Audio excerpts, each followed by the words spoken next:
আসসালামু আলাইকুম। গল্পতরু চ্যানেলে আপনাদের সবাইকে স্বাগত জানাচ্ছি। আমি রাজ। আপনাদের জন্য পড়ছিলাম হুমায়ুন আহমেদের উপন্যাস এইসব দিনরাত্রি। আজ পড়ছি এর ১৩তম ও শেষ পর্ব।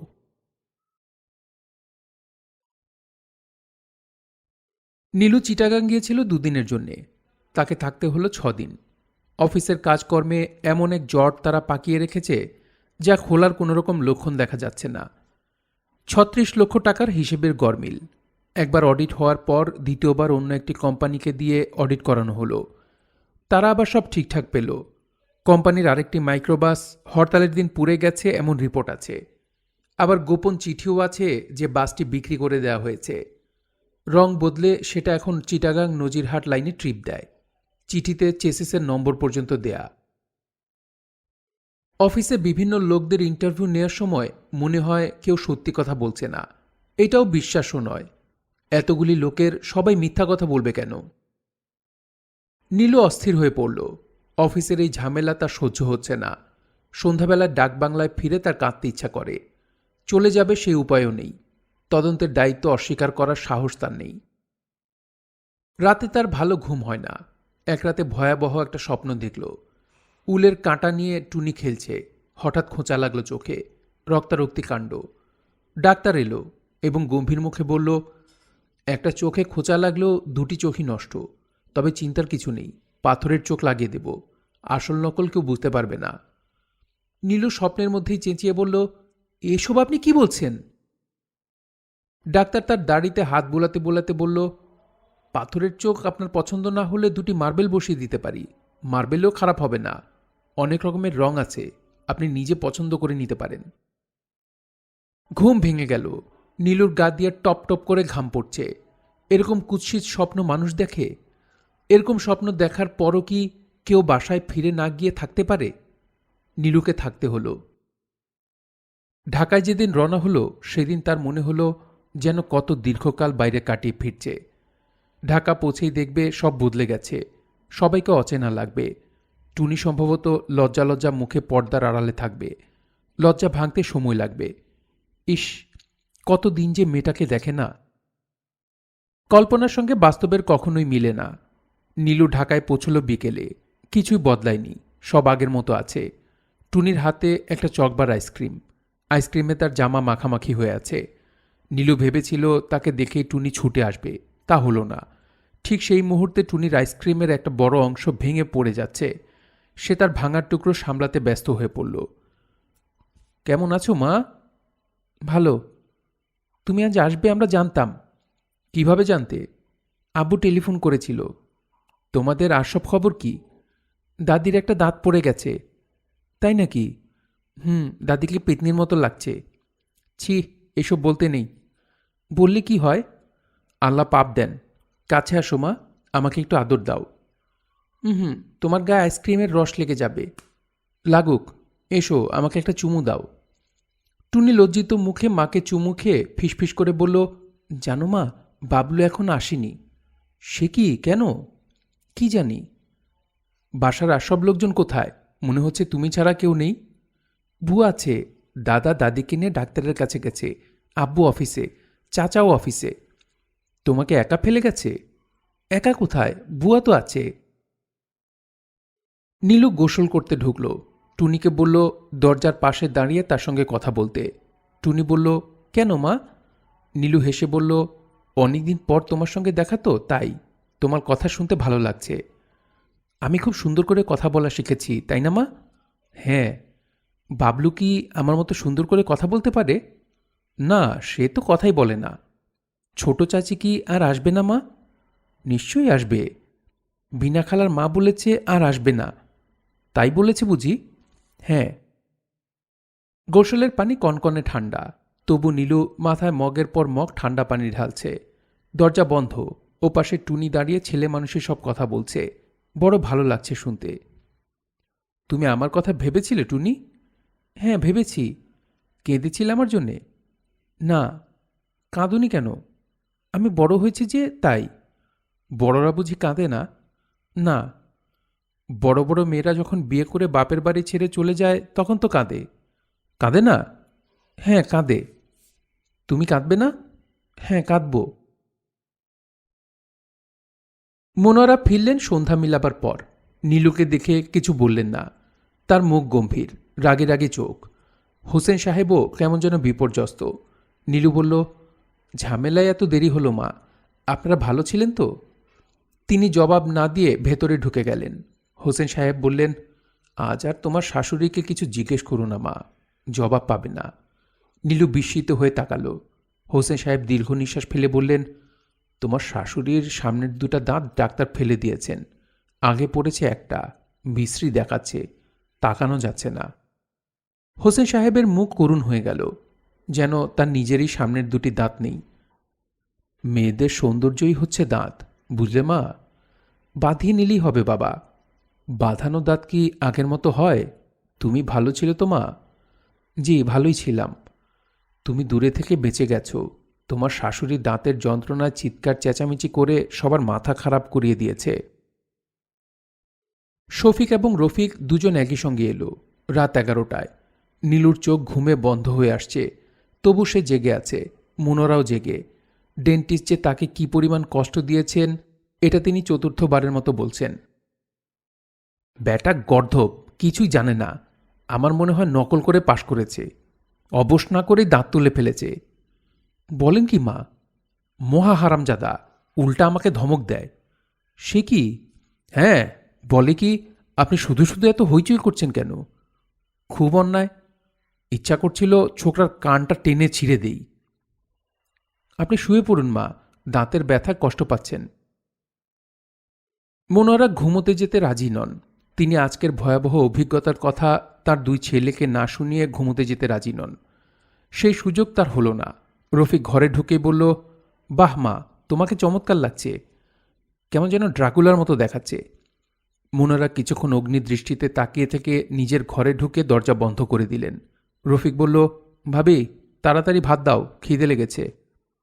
এতদিন পর এলাম, প্রথম কথাটাই এই, কেমন ছিলাম কি জিজ্ঞেস করো, সাধারণ ভদ্রতাটা দেখাও। কেমন ছিলে ভাবি? প্রশ্ন করে রফিক উত্তরের জন্য অপেক্ষা করল না, বাথরুমে ঢুকে গেল। রাতে ঘুমোতে যাবার আগে শফিক তার অভ্যাস মতো এক কাপ চা খেতে চাইল। বলল, তোমার যাবার দরকার নেই, কাজের মেয়েটাকে বলো, ও দেবে, আমিই বানিয়ে আনি। নীলু রাতে শোয়ার আগে কখনো চা খায় না, আজ সে নিজের জন্য এক কাপ চা বানালো। শফিককে চায়ের কাপ এগিয়ে দিতে দিতে বলল, তুমি কি আমার উপর রাগ করেছ? রাগ করব কেন?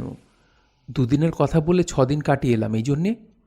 প্রয়োজন হয়েছে থেকেছ, এই নিয়ে রাগ করব কেন? তোমার কথা শুনে মনে হয় আমার স্বভাব হচ্ছে অকারণে রাগ করা। আমি কি সেরকম? না। শফিক হাতের সিগারেট ফেলে দিয়ে বলল, একবার ভাবছিলাম তোমাকে কোনো খবর না দিয়ে হঠাৎ টুনিকে নিয়ে চিটাগাং উপস্থিত হব, দেখব তুমি কি করো। এলে না কেন? তোমরা এলে আমার কত ভালো লাগতো। বলতে বলতে কি যে হলো নীলুর, ঝরঝর করে কেঁদে ফেলল। শফিক অবাক হয়ে বলল, কি ব্যাপার? কি যে ব্যাপার তা নীলু নিজেও জানে না। আমরা আমাদের কতটুকুই বা জানি। শফিক আবার বলল, কি হয়েছে নীলু? তার গলার স্বর আশ্চর্য রকম কোমল শোনাল। নীলু বলল, কিছু হয়নি, এসো ঘুমোতে যাই। বিছানার মাঝামাঝি টুনি শুয়ে আছে। নীলু নিজেই তাকে একপাশে সরিয়ে দিল। সরিয়ে দিতে গিয়ে লক্ষ্য করল টুনির বাঁ চোখের নিচে ছোট একটা কালো বিন্দু উঁচু হয়ে আছে। নীলু বলল, ওর এইখানে কি হয়েছে? উলের কাঁটা দিয়ে খোঁচা লাগিয়েছে, আর একটু হলে চোখে লাগত। নীলুর গা দিয়ে ঠান্ডা একটা স্রোত বয়ে গেল। সে তার মেয়ের কপালে হাত রাখল। গা কেমন যেন গরম গরম লাগছে। নীলু বলল, দেখো তো, ওর শরীরটা কি গরম? শফিক গা করল না, সহজ স্বরে বলল, এই ঠান্ডায় পাতলা একটা জামা গায়ে দিয়ে ঘুরে, জ্বরজারি হয়েছে আর কি। বাচ্চাদের মাঝে মাঝে অসুখ বিসুখ হওয়া ভালো, এতে শরীরে অ্যান্টিবডি হয়। কে বলেছে তোমাকে? কেউ বলেনি, কোথায় যেন পড়েছি। এসো ঘুমোতে এসো। নীলু আবার মেয়ের কপালে হাত রাখল। গা গরম, নাকের উপর বিন্দু বিন্দু ঘাম। বাচ্চাদের জ্বরজারি সবসময় হয়, কতবার এমন হয়েছে, কিন্তু আজ নীলুর এরকম লাগছে কেন? শারমিন বিকেলে বাগানে হাঁটছিল। তার গায়ে আকাশি রঙের একটা চাদর। এইমাত্র ঘুম থেকে উঠেছে বলে চোখ মুখ ফোলা ফোলা। তার দুপুরে ঘুমানোর অভ্যাস নেই। আজ কেন জানি ঘুমিয়ে পড়েছিল। বিকেলে ঘুম থেকে উঠলে মন কেমন করে, অজানা এক ধরনের কষ্ট হয়। কেন হয় কে জানে। সে হাঁটতে হাঁটতে কুলগাছের নিচে এসে দাঁড়ালো। পেকে সব টসটস করছে, খাওয়ার মানুষ নেই। আপা বড়ই পেরে দিই, খান। না, তোমার নাম কি? আমার নাম কুদ্দুস। এই ছেলেটিকে সে আগে দেখেনি। 17-18 বছর বয়স। দেখলে মনে হয় কলেজে টলেজে পড়ে। ঝকঝকে পরিষ্কার দাঁত। টুথপেস্টের সুন্দর একটা বিজ্ঞাপন হয় একে দিয়ে। কুদ্দুস, তুমি আমাকে চা খাওয়াতে পারবে? এক্ষুনি আনছি আপা। বড় সাহেবের সঙ্গে চা খাবেন না? বাবা কি বাসায় নাকি? জি, দোতলার বারান্দায়। না, আমি বাগানে হাঁটতে হাঁটতে চা খাবো। তুমি এখানে নিয়ে এসো। চেয়ার দিই আপা? চেয়ার দিতে হবে না, হাঁটতে ভালো লাগছে। ছেলেটি প্রায় দৌড়াতে দৌড়াতে গেল। নতুন যারা আসে প্রথম দিকে তাদের কাজের উৎসাহের কোনো সীমা থাকে না। কিছুদিন পার হলেই উৎসাহে ভাটা পড়ে। তখন আর ডাকাডাকি করেও পাওয়া যায় না। অবশ্যই এবার সবাই তার দিকে একটু বেশি নজর দিচ্ছে। কেউ না কেউ পাশে আছেই। এত যত্ন না করলেও সে ভালো থাকত। নিজের মতো থাকতে ইচ্ছে করে। নিজের মতো থাকা সম্ভব হয় না। মালিক খুন্তি দিয়ে মাটি ঠিক করছিল। খুন্তি রেখে সে শারমিনের দিকে আসছে। সেও এখন দীর্ঘ সময় ধরে নানান কথা বলবে, অপ্রয়োজনীয় অর্থহীন কথা। গোলাপের কি অবস্থা হইছে দেখছে না পা? না, দেখিনি। কি অবস্থা? ছোট ফুল, একদিনের বেশি থাকে না। এরকম হলো কেন? সেইটাই তো আফা বুঝি না। সার দেই, পোকা মারা ওষুধ দেই। শারমিন চুপ করে রইল। মালিক খানিক্ষণ চুপ করে থেকে বলল, মানুষজন বাগানে না আসলে ফুল হয় না আপা। তাই নাকি? জি আপা, মানুষের মায়া মোহব্বত গাছ পছন্দ করে। যে বাড়িতে দেখবেন মানুষজন নাই, সেই বাড়িতে ফুলও নাই। বেশ মজা তো। অখন আপনি আইছেন, দেখেন কি মন ফুল ফোটে। ঠিক আছে, দেখব। কয়দিন থাকবেন আফা? শারমিন জবাব দিল না। সে কদিন থাকবে এটা নিয়ে সবাই বেশ উদ্বিগ্ন। সরাসরি কিংবা একটু বাঁকা পথে এবারই সবাই কিছু একটা সন্দেহ করছে। সন্দেহ করাই স্বাভাবিক। এ বাড়িতে সে একা এসেছে, রফিক তার সঙ্গে আসেনি। প্রায় 9 দিন হয়ে গেল। এর মধ্যে একবার দেখা করতেও আসেনি। রহমান সাহেব ডাইনিং টেবিলে রফিকের প্রসঙ্গ একবার তুলেছিলেন। শারমিন কোনো আগ্রহ দেখায়নি। ঠান্ডা স্বরে বলেছে, কাজটাজ নিয়ে থাকে, তাই আসে না। রহমান সাহেব বললেন, এমন কোনো কাজ তো থাকার কথা নয়। শারমিন বলল, তাহলে হয়তো এ বাড়িতে আসতে লজ্জা পায়। এ বাড়ির মেয়ে বিয়ে করতে লজ্জা নেই, এ বাড়িতে আসতে লজ্জা? অন্য কোনো ব্যাপার কি আছে?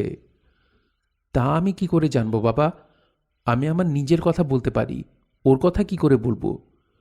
তোর কথাই না হয় শুনি। কোন কথাটা শুনতে চাও? Are you happy? আমি জানি না বাবা। জানো না মানে? সত্যি জানি না। আমার মনে হয় আমার মধ্যে সুখী হবার তেমন কোনো ক্ষমতা নেই। যারা সুখী হয় তাদের মধ্যে সুখী হবার বীজ থাকে। জল, হাওয়া এবং ভালোবাসায় সেই বীজ থেকে গাছ হয়। এই পর্যন্ত বলেই শারমিন থেমে গেল। উঁচু দরের ফিলোসফিক হয়ে যাচ্ছে। খাবার টেবিলে যা মানাচ্ছে না। প্রসঙ্গ পাল্টাবার জন্য রহমান সাহেব বললেন, তোর শ্বশুরবাড়ির অন্য লোকদের সম্পর্কে বল। কি বলবো? কে কেমন মানুষ জানতে চাও কেন?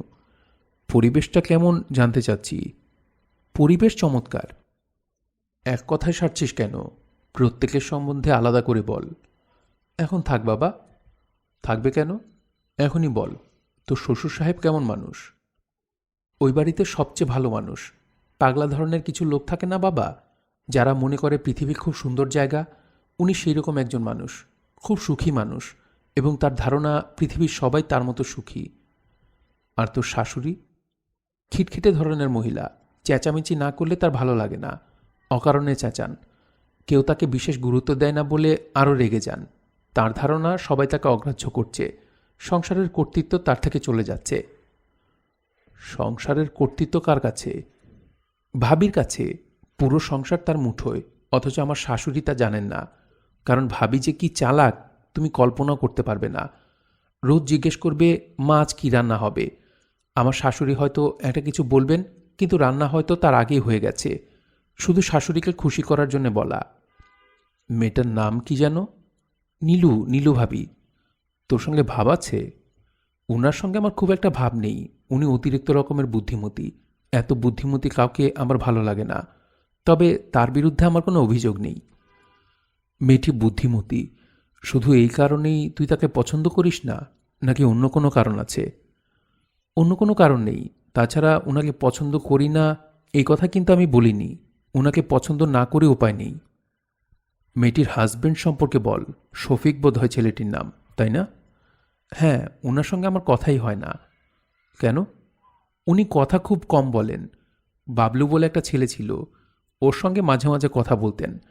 এখন বাবলু নেই, ওনারও মুখ বন্ধ। দুভাই তাহলে দুরকম? হ্যাঁ, উত্তর মেরু আর দক্ষিণ মেরু। বাবা, আমি উঠি। খাওয়া শেষ? হ্যাঁ, শেষ। শারমিন উঠে গেল। রহমান সাহেবের সঙ্গে বেশিক্ষণ বসতে তার ভালো লাগে না।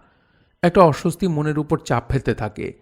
মনে হয় এ বুঝি বাবা তাদের দুজনকে নিয়ে এমন এক প্রশ্ন করবেন যার জবাব দেয়া যাবে না। এই যে একা একা বাগানে হাঁটছে, সে জানে রহমান সাহেব তাকে লক্ষ্য করছেন। হয়তো নিজে বাগানে নেমে আসবেন। আপা, চা। কুদ্দুস এবারই নিয়মকানুন জানে না। চা খাবার জন্যে শারমিনের আলাদা কাপ আছে। নিজের কাপ ছাড়া শারমিন খেতে পারে না। কুদ্দুস পেট মোটা একটা কাপে চা এনেছে। দেখেই রাগ লাগছে। মিষ্টি হয়েছে আপা? হ্যাঁ, হয়েছে। তুমি এখন যাও। কুদ্দুস গেল না। দূর থেকে শারমিনকে লক্ষ্য করতে লাগলো। শারমিন ছোট্ট নিঃশ্বাস ফেলল। কিছু ভালো লাগছে না। জীবন যদি নতুনভাবে শুরু করা যেত, তাহলে সে কি করত? রফিককে কি বিয়ে করত? রহমান সাহেব নেমে এসেছেন। হাতের ইশারায় শারমিনকে ডাকছেন। শারমিন এগিয়ে গেল। টেলিফোন এসেছে। কে বাবা? জিজ্ঞেস করিনি, মনে হচ্ছে রফিক। শারমিন টেলিফোনের কাছে এগিয়ে গেল। হ্যাঁ, রফিকই, তবে গলার স্বরটা কেমন অন্যরকম। ঠান্ডা লেগেছে হয়তো। হ্যালো শারমিন। হ্যাঁ। সুখে আছো কিনা জানার জন্য টেলিফোন করলাম। তার মানে? আছো কেমন? ভালোই আছি। বাড়ি ফিরে আসার কোনো পরিকল্পনা কি আছে? বাড়িতেই তো আছি। এই বাড়ি নয়, তোমার নিজের বাড়ির কথা বলছি। শারমিন ঠান্ডা গলায় বলল, আমার তো মনে হয় এটা আমার নিজেরই বাড়ি, অন্য কারণ নয়। আজকাল তাহলে জীবন সম্পর্কে নতুনভাবে চিন্তাভাবনা শুরু করেছ? যা বলতে চাও সহজ করে বলো, এত পেঁচিও না। কি বলতে চাও তুমি? কিছু বলতে চাই না। বেশ, তাহলে টেলিফোন রেখে দিই। তুমি কবে আসবে? জানি না কবে আসব। ইচ্ছে হলেই আসব। মনে হচ্ছে খুব সহজে ইচ্ছে হবে না। শারমিন কথা বলল না। রফিক বলল, তোমার বিদেশ যাত্রার কত দূর? বেশ অনেক দূর। যাচ্ছই তাহলে? সে তো তুমি জানো, তোমাকে আগেই বলেছি। আমার ইচ্ছে নয় তুমি যাও। তোমার ইচ্ছা অনিচ্ছার কথা এখানে উঠছে কেন? যাচ্ছি তো আমি, তুমি তো যাচ্ছ না। তোমার যাবার ব্যাপারে আমার কিছু বলার থাকবে না? না, থাকবে না। তুমি বোধহয় ভুলে যাচ্ছ তুমি আমার স্ত্রী। না, ভুলিনি। তুমি আমাকে ভুলতে দিচ্ছ না, সারাক্ষণই মনে করিয়ে দেবার চেষ্টা করছো। মনে হচ্ছে তুমি আমাকে ভুলে যেতে চাও। শারমিন জবাব না দিয়ে টেলিফোন নামিয়ে রাখল। তার মনে হলো সামনের সময়টা খুব খারাপ। এই সময় পার করা সহজ হবে না। সে নিঃশব্দে ছাদে উঠে গেল। নিজেকে খুব একা লাগছে। এরকম কখনো লাগে না। আজ মনে হচ্ছে এই বিরাট বাড়িতে সে ছাড়া আর কেউ নেই। নীলগঞ্জ থেকে সোবাহানের চিঠি এসেছে। দীর্ঘ চিঠি, নীলুর কাছে লেখা। চিঠি পড়ে নীলু হাসবে না কাঁদবে বুঝতে পারছে না। এই লোকটি নির্বুদ্ধিতার কোনো সীমা নেই। একটা মানুষ এতটা নির্বোধ হয় কেন? গুটি গুটি হরফে লিখেছে, কল্যাণী আসু নীলু, আশা করি সবাইকে নিয়ে তুমি তোমার স্বভাব মতো ভালো আছো। কদিন থেকেই ভাবছি এখানকার পরিস্থিতি নিয়ে তোমাকে লিখব। বাবলু প্রসঙ্গে যাতে কোনো দুশ্চিন্তা করতে না পারো। বাবলু ভালো আছে এবং বলা যেতে পারে সুখে আছে। গ্রাম তাকে প্রবলভাবে আকর্ষণ করেছে। খোলা মাঠ, নদী, বন জঙ্গল এসব তো সে কখনো দেখেনি। সে দেখেছে মানুষ, মানুষের মধ্যে যেসব খারাপ ব্যবহার আছে সেই সব। মানুষের বাইরেও যে আরেকটি সুন্দর শান্ত জগৎ আছে তা সে জানত না। এখন জানল। ঘণ্টার পর ঘণ্টা দেখি নদীর ধারে দাঁড়িয়ে আছে। বনের ভেতর থেকেও কয়েকবার তাকে লোক পাঠিয়ে খুঁজে আনতে হয়েছে।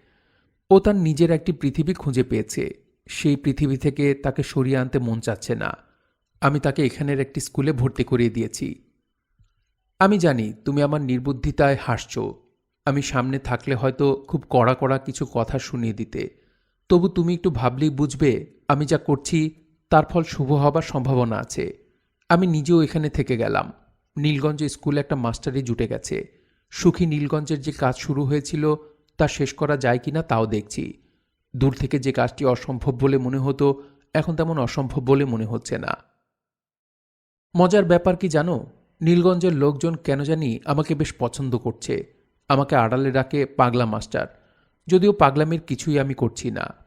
নামটা আমার পছন্দ হয়েছে, কারণ এরা কবির মামাকেও পাগলা মাস্টার ডাকত। যে কোনোভাবেই হোক গ্রামের মানুষদের উপর আমি কিছুটা প্রভাব ফেলেছি বলে মনে হয়। গত শুক্রবার বড় রকমের একটা গ্রাম্য বিবাদ হলো। সবাই দল বেঁধে এলো আমার কাছে। আমি যেন একটা মীমাংসা করে দিই। আমি যা বলবো তাই নাকি তারা শুনবে। আমার কি মনে হয় জানো, আমার মনে হয় ওরা আমার মধ্যে কবির মামার ছায়া দেখতে চায়। কিন্তু এত বড় যোগ্যতা কি আমার আছে? আমি নিতান্তই ক্ষুদ্র মানুষ। তোমার কবির মামার কুলখানিতে কেন এলে না বলো তো? শকত পরপর দুদিন স্টেশনে কাটালো। কখন তোমরা আসো? এসেই কষ্টে পড়ো কি না? তোমরা না আসায় তার কষ্ট দেখে আমি কষ্ট পেয়েছি। চলে এসো না একবার, দেখে যাও আমরা কেমন আছি। পিকনিক করতেও তো মানুষ আসে। কবির মামা প্রসঙ্গে মজার কথা শোনো। মাঝে মাঝে দূর দূর থেকে লোকজন আসে পীর সাহেবের কবর জিয়ারত করতে। পীরকে বুঝতে পারছো তো? কবির মামা। কি মুশকিল বলো দেখি। একজন নাস্তিক মানুষকে এরা মনে হয় পীর বানিয়েই ছাড়বে। দূর দূর গ্রামের লোকজন মোমবাতি আগরবাতি এইসব দিয়ে যায়। আজ থেকে 5 বছর পর যদি দেখো এখানে বিরাট মাজার শরীফ বসে গেছে, উরস হচ্ছে, আমি সেই মাজার শরীফের প্রধান খাদেম, তাহলে অবাক হয়েও না। এদেশে সবই সম্ভব। আচ্ছা নীলু, তোমার শরীর ভালো আছে তো? কোনো কারণে তোমার মন টন খারাপ না তো? পরশু রাতে স্বপ্ন দেখলাম তুমি মাটিতে গড়াগড়ি করে কাঁদছ। স্বপ্নই, তবু কেমন যেন লাগছে। তুমি ভালো আছো এই খবর জানিও যদি সময় পাও। যা ব্যস্ত থাকো, সময় পাওয়ার কথা নয়।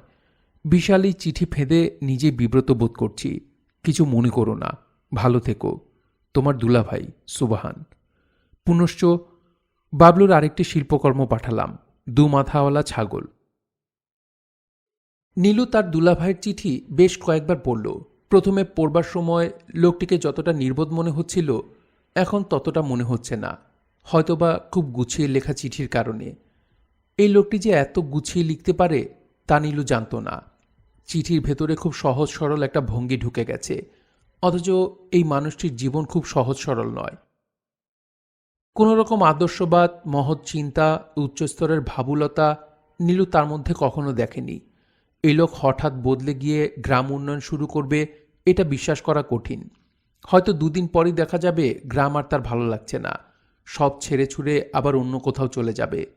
যাবার আগে বাবলুকে এ বাড়িতে ফেলে যাবে। মাস 2 পর চোরের মতো আসবে। দীনভঙ্গিতে চেয়ারে বসে থাকবে। তার কাপড়ের ব্যাগে থাকবে বাবলুর জন্য আনা কোনো সস্তা খেলনা। অক্ষম বাবার ভালোবাসা সেই খেলনায় থাকবে, কিন্তু তা বাবলুর মনোহরণ করবে না। আজকাল শিশুরাও সস্তা খেলনা এবং দামি খেলনার তফাৎ ভালোই বুঝে। সন্ধ্যায় নীলু শফিককে চিঠি পড়তে দিল। শফিক হাই তুলে বলল, এত লম্বা চিঠি আমি পড়তে পারবো না। বিষয়বস্তু কি আমাকে বলো। বিষয়বস্তু কিছু নেই, পড়ো না, কতক্ষণ আর লাগবে। শফিক চিঠি শেষ করে আশ্চর্য হয়েই বলল, সুন্দর চিঠি তো। নীলু বলল, কোন জিনিসটা সুন্দর? ঘরোয়া ভঙ্গিটা। মনে হয় ভদ্রলোক যেন গল্প করছেন। তোমরা এক কাজ করো না কেন, ঘুরে আসো নীলগঞ্জ থেকে, কয়েকটা দিন কাটিয়ে আসো। নীলু বিস্মিত হয়ে বলল, কেন? টুনির ভালো লাগবে।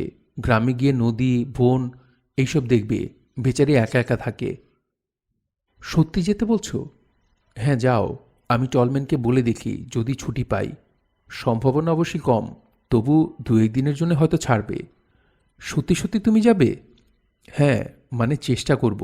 বিদেশে ছুটির দিনগুলোতে সবাই বাইরে টাইরে যায়, আমাদের তো এসব বালাই নেই। কাল আমি টলম্যানের সঙ্গে কথা বলে দেখব ব্যাটাকে ভেজানো যায় কি না। হঠাৎ তোমার এত উৎসাহের কারণ ঠিক বুঝতে পারছি না। তেমন জোরালো কোনো কারণ নেই, যেতে ইচ্ছে করছে। তুমি বাবা মার সঙ্গে কথা বলো, ওরা যদি যেতে চান। মনোয়ারা নীলগঞ্জে যাবার কথায় বেশ বিরক্ত হলেন। তার বিরক্তির কারণ স্পষ্ট নয়। তিনি শুকনো গলায় বললেন, এইসব এখন বাদ দাও, আম কাঁঠালের সিজনে গেলেই হবে। টুনির আব্বা সবাইকে নিয়ে যেতে চাচ্ছে। দল বেঁধে গেলে থাকবে কোথায় শুনি? শীতের দিন এতগুলি মানুষের লেপ কাঁথা কে দিবে? হুট করে একটা কিছু করলেই তো হয় না। শীতের লেপকাথা সঙ্গে করে নিয়ে গেলে হয় না মা? যদি হয় তাহলে সঙ্গে করে নিয়ে যাও। মুখ দিয়ে একবার যখন বের করেছ তখন তো এটা করবেই। যাও, নিয়মে নিয়ে বাঁধিয়ে আসো। হোসেন সাহেব যাবার ব্যাপারে খুবই উৎসাহ দেখালেন। মনোয়ারার অনাগ্রহ যেমন চোখে লাগে, তার অতিরিক্ত আগ্রহ তেমনই চোখে লাগে। তিনি নানান রকম লিস্ট করতে লাগলেন। সময় অসময়ে নীলুর সঙ্গে বসে পরামর্শ।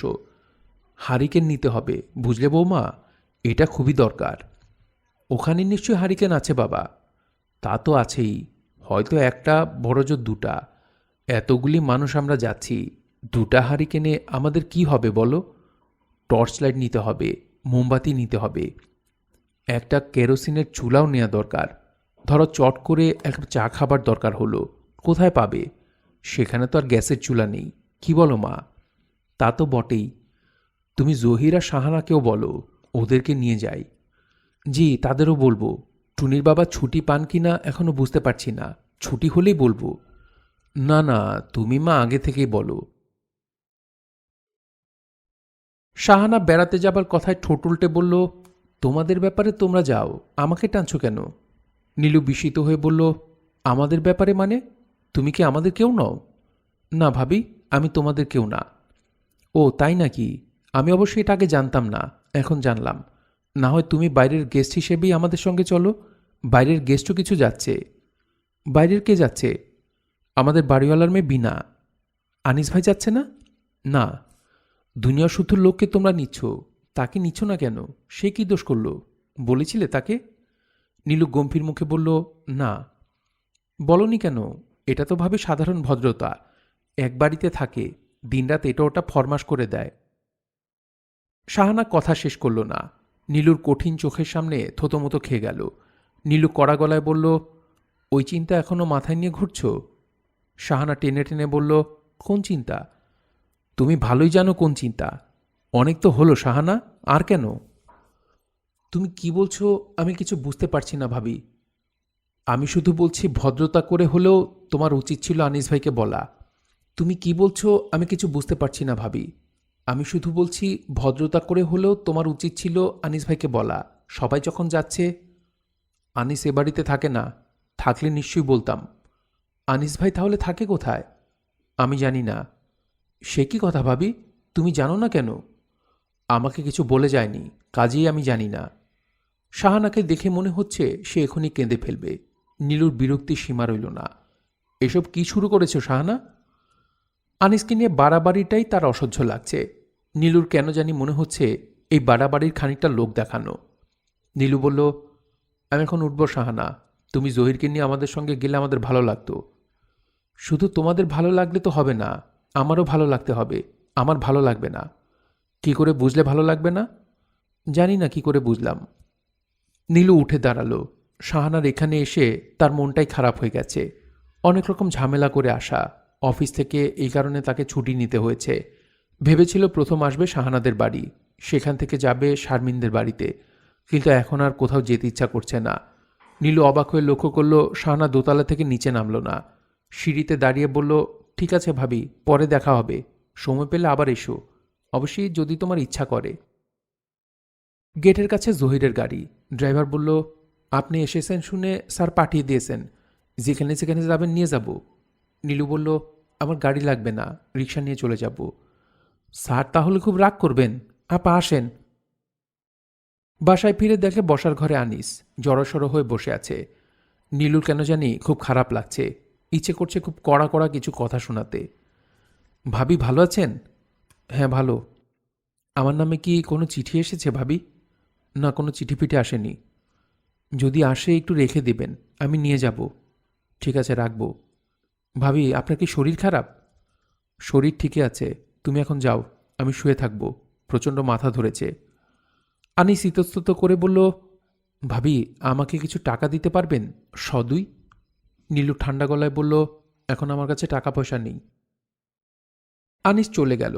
সে প্রচণ্ড লজ্জা পেয়েছে। ঘর থেকে বেরোবার সময় দরজা একটা ধাক্কা খেল। হাঁটতে গিয়ে লক্ষ্য করল ঠিকমতো পা ফেলতে পারছে না। সে ভেবেই পেল না নীলু ভাবির মতো মানুষ তার সঙ্গে এমন খারাপ ব্যবহার কেন করলেন। তার চোখ ভিজে উঠতে শুরু করেছে। নিজেকে সামলাতে না পারলে টপ টপ করে চোখ থেকে পানি পড়বে। রাস্তার লোকরা হাঁ করে তাকিয়ে থাকবে। রাস্তায় নামবার আগে যে করেই হোক নিজেকে সামলাতে হবে। সে নিঃশব্দে ছাদে উঠে গেল। ছাদে তার নিজের ঘরটির দরজা খোলা, সুন্দর পর্দা ঝুলছে। কে থাকে এখানে? আনিস কৌতূহলী হয়ে এগিয়ে গেল। পর্দা সরিয়ে উঁকি দিল। বিনা গভীর মনোযোগে পড়ছে। পিঠময় খোলা চুল, চেয়ারে পা তুলে কি অদ্ভুত ভঙ্গিতে বসা। ঘরটি কি সুন্দর সাজিয়েছে। এই বিনা! বিনা চমকে উঠল। আরে আনিস ভাই, আপনি কোথা থেকে? আকাশ থেকে। আসুন, ভেতরে আসুন তো। আনিস ভেতরে ঢুকল। বিনা বলল, আপনার ঘরের দখল নিয়ে নিয়েছি। তাই তো দেখছি। নিরিবিলি পড়াশোনার জন্য এটা করলাম। আপনাকে তাড়িয়েছি এই কারণে। ভালো করেছ। উপায় ছিল না, কারণ আমাকে খুব ভালো রেজাল্ট করতে হবে। সারা জীবন ফার্স্ট সেকেন্ড হতে হবে। কেন বলুন তো? বলতে পারছি না। কারণ আমি এমন একজন পুরুষকে বিয়ে করব যার কাজ হবে দিনরাত ঘরে বসে থাকা। কাজেই চাকরি বাকরি করে এই লোককে খাওয়াতে হবে। তার জন্যই আমার খুব ভালো রেজাল্ট দরকার, যেন পাশ করলেই চাকরি হয়ে যায়। বুঝতে পারছেন? পারছি। এখন বলুন তো, আমি কেমন মেয়ে? তুমি খুব জেদি মেয়ে। ঠিক বলেছেন। আর আপনি হচ্ছেন একজন ভ্যাবদা পুরুষ। এখন বলুন, এ বাড়িতে কেন এসেছেন? এমনি এসেছি। না, এমনি না, নিশ্চয়ই কোনো কাজে এসেছেন। নীলু ভাবির কাছে এসেছিলাম। কেন? আমার কিছু টাকার দরকার হলো। মানে পেয়েছেন টাকা? না, ওনার হাত খালি। কত টাকা দরকার? তোমার ব্যস্ত হতে হবে না, আমি ব্যবস্থা করব। আহ, যেটা জিজ্ঞেস করেছি সেটা বলুন। কত টাকা দরকার? 102। বসুন, বসুন এখানে, আমি নিয়ে আসছি। খবরদার পালাবেন না। বিনা নিচে নেমে গেল। মা বাবা দুজনের কেউই বাসায় নেই। এক খালা আছেন, স্টিল আলমারির চাবি তার কাছে নেই। লতিফা তোষকের নিচে ভাঙতি টাকা পয়সা রাখেন। সেখানে দুইটি ময়লার নেতনেতা 5 টাকার নোট ছাড়া কিছুই নেই। বিনা খালি হাতেই উপরে উঠে এলো। ক্ষীণস্বরে বলল, আনিস ভাই, আপনি কোথায় থাকেন ঠিকানাটা লিখে যান। আমি সন্ধ্যার আগেই টাকা পাঠাবার ব্যবস্থা করব। তুমি শুধু শুধু ব্যস্ত হচ্ছ বিনা। আমি যা বলছি করুন। এই নিন কাগজ কলম। পরিষ্কার করে ঠিকানা লিখুন। আমি চা বানিয়ে আনছি, চা খেয়ে তারপর যাবেন। বিনা আবার নিচে নেমে গেল। সন্ধ্যাবেলায় আনিসের বিস্ময়ের সীমা রইল না। তার কেন জানি মনে হচ্ছিল বিনা এরকম কিছু করে বসতে পারে। সত্যি সত্যি করলেও তাই। নিজেই এসে উপস্থিত। নোংরা ঘর, চারপাশের নোনা ধরা দেয়াল, আস্তর উঠে আসছে। দিনহীন পরিবেশের কিছুই মেয়েটিকে প্রভাবিত করল না। কিংবা হয়তো করেছে, সে তা বুঝতে দিচ্ছে না। সে আনিসের চৌকিতে বসে আছে বেশ সহজ ভঙ্গিতে, যেন এটাই তার ঘরবাড়ি। কথাও বলছে সহজ স্বরে। পাশের চৌকিটা কে থাকেন? আমার রুমমেট। উনি এখন নেই? না, অফিস শেষ করে টিউশন নিতে যান। ফিরতে ফিরতে 10টা-11টা বাজে। আপনারা কি নিজেরাই রান্না করেন? হাঁড়ি পাতিল দেখছি। হ্যাঁ, নিজেরাই করি, খরচ কম পড়ে। রান্না করেন কে? বেশিরভাগ সময় আমিই করি, আমার অবসর বেশি। আজ কি রান্না করলেন? এখনও কিছু করিনি। আজকের রান্নাটা আমি করে দিই। আনিস আঁতকে উঠে বলল, কি বলছো এসব? তুমি কি রান্না করবে? আপনার কি ধারণা আমি রান্না জানি না? জানবে না কেন? নিশ্চয়ই জানো। কোনো রকম ঝামেলা না করে তুমি চুপচাপ বসে থাকো তো। আমি কিন্তু এখানে অনেকক্ষণ থাকব। অনেকক্ষণ থাকবো মানে? অনেকক্ষণ থাকবো মানেও জানেন না? বাংলা ভুলে গেছেন নাকি? আনিস কি বলবে কি করবে ভেবে পেল না। এই মেয়েটা তাকে মনে হচ্ছে সত্যি সত্যি বিপদে ফেলবে। সন্ধ্যা হয়ে আসছে। পাশের ঘরগুলির বোর্ডাররা বারবার উঁকিচুকি দিচ্ছে। আনিস হারিকেন ধরালো। বিনা অবাক হয়ে বলল, হারিকেন কেন? আপনাদের ইলেকট্রিসিটি নেই? ছিল, বাড়িওয়ালা 1 বছর যাবৎ ইলেকট্রিসিটির বিল দিচ্ছে না, লাইন কেটে দিয়েছে। বাড়িওয়ালা মনে হয় আপনাদের মতো গরিব। আসলেই তাই। এই এতটুকু বাড়ি, এর 7 জন শরিক। শরিকে শরিকে বিবাদ লেগেই আছে। বিবাদ মানে কঠিন বিবাদ, মারামারি হচ্ছে ভালোভাবে। পরশু একজন আরেকজনকে রামদা নিয়ে তাড়া করেছিল। বলেন কি? করে করুক, এই ঘরে না ঢুকলেই হলো। রাত 10টা বেজে গেছে। বিনা ফিরছে না। বিনার বাবা থানায় ডায়েরি করতে গিয়েছেন। ওসি সাহেব চোখ মটকে জিজ্ঞেস করেছেন, মেয়ের কোনো লফটও আছে নাকি? তিনি শুকনো গলায় বলেছেন, আমার মেয়ে ওইরকম না। আগে ভালো করে খোঁজ নিন। মেয়ের ট্যাঙ্ক সুটকেস এইসব খুলে দেখুন চিঠিপত্র পান কি না। তার ঘনিষ্ঠ বান্ধবীদের জিজ্ঞাসাবাদ করুন, ওরা এসব ভালো জানবে। টাকা পয়সা কিছু নিয়ে গেছে? তার মার কাছ থেকে 500 টাকা নিয়ে গিয়েছিল। নিউ মার্কেট থেকে কি একটা বই কিনবে, টেক্সট বুক। ওইটা ফালতু কথা। যাওয়ার ভাড়া নিয়ে গেছে। সপ্তাহে এরকম 3-4টা কেস আমরা ডিল করি। মেয়ে পালিয়ে যায় পেয়ারের লোকের সঙ্গে, সস্তার একটা হোটেলে উঠে ফুর্তি করে। এইসব কি বলছেন আপনি? সত্যি কথা বলছি রে ভাই, তাও তো সবটা বলছি না, রেখে ঢেকে বলছি। মাঝে মাঝে কি হয় জানেন, ছেলে মেয়েটাকে ভুজুং ভাজুং করে বের করে নেয়, একটা হোটেলে নিয়ে তোলে। সেই হোটেলে আগে থেকেই তার বন্ধুবান্ধব অপেক্ষা করছে। তারপর মৎসবটা বুঝতে পারছেন তো। এইসব হারামজাদাদের ধরতেও পারি না। মেয়ে বা মেয়ের আত্মীয় স্বজন কেউ কেস করে না, সম্মানহানির ভয়, মান ইজ্জতের ভয়। মেয়ের আবার বিয়ে দেওয়ার প্রশ্ন আছে।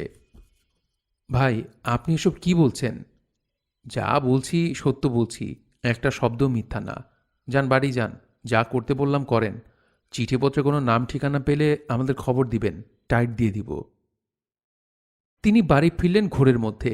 কয়েকবার এমন হলো যেন রিকশা থেকে গড়িয়ে পড়ে যাচ্ছেন, শরীর দিয়ে ঘাম বেরোচ্ছে। তার ধারণা হলো হার্ট অ্যাটাক হয়েছে। হার্ট অ্যাটাকের সময় নাকি খুব ঘাম হয়। কি করে বাড়ি পৌঁছলেন তিনি নিজেই জানেন না। বারান্দায় একটা মোড়ায় আনিস বসে আছে। বাড়ির ভেতরে বেশ কিছু লোকজন। এদের গোলমাল ছাপিয়েও লতিফার গলা ছেড়ে কান্না শোনা যাচ্ছে। তিনি ফাঁপা গলায় আনিসকে বললেন, এখনো পাওয়া যায়নি? আনিস বিব্রত স্বরে বলল, বিনার কথা বলছেন তো? ওকে নিয়ে এসেছি। নিয়ে এসেছ? কোথায় ছিল সে? মানে আমার ওখানে একটা বিশেষ প্রয়োজনে। বিশেষ প্রয়োজনে তোমার কাছে? শুয়োরের বাচ্চা, তুমি মানুষ চেনো না। জুতিয়ে আমি তোমার দাঁত খুলে ফেলব, বেঈমান নিমখারাম। তিনি সত্যি সত্যি তার স্যান্ডেল খুলে ফেললেন। হইচই শুনে ভেতরের বাড়ির সবাই বেরিয়ে এলো। লতিফা এসে স্বামীর হাত ধরে প্রায় টেনে হেঁচড়ে ভেতরে নিয়ে গেলেন।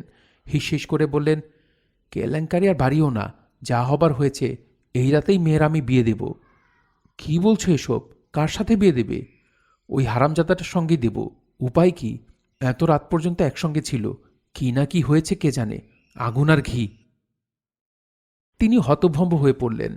লতিফা কাঁদতে কাঁদতেই বললেন, দাঁড়িয়ে থেকো না, কাজের জোগাড় দেখো।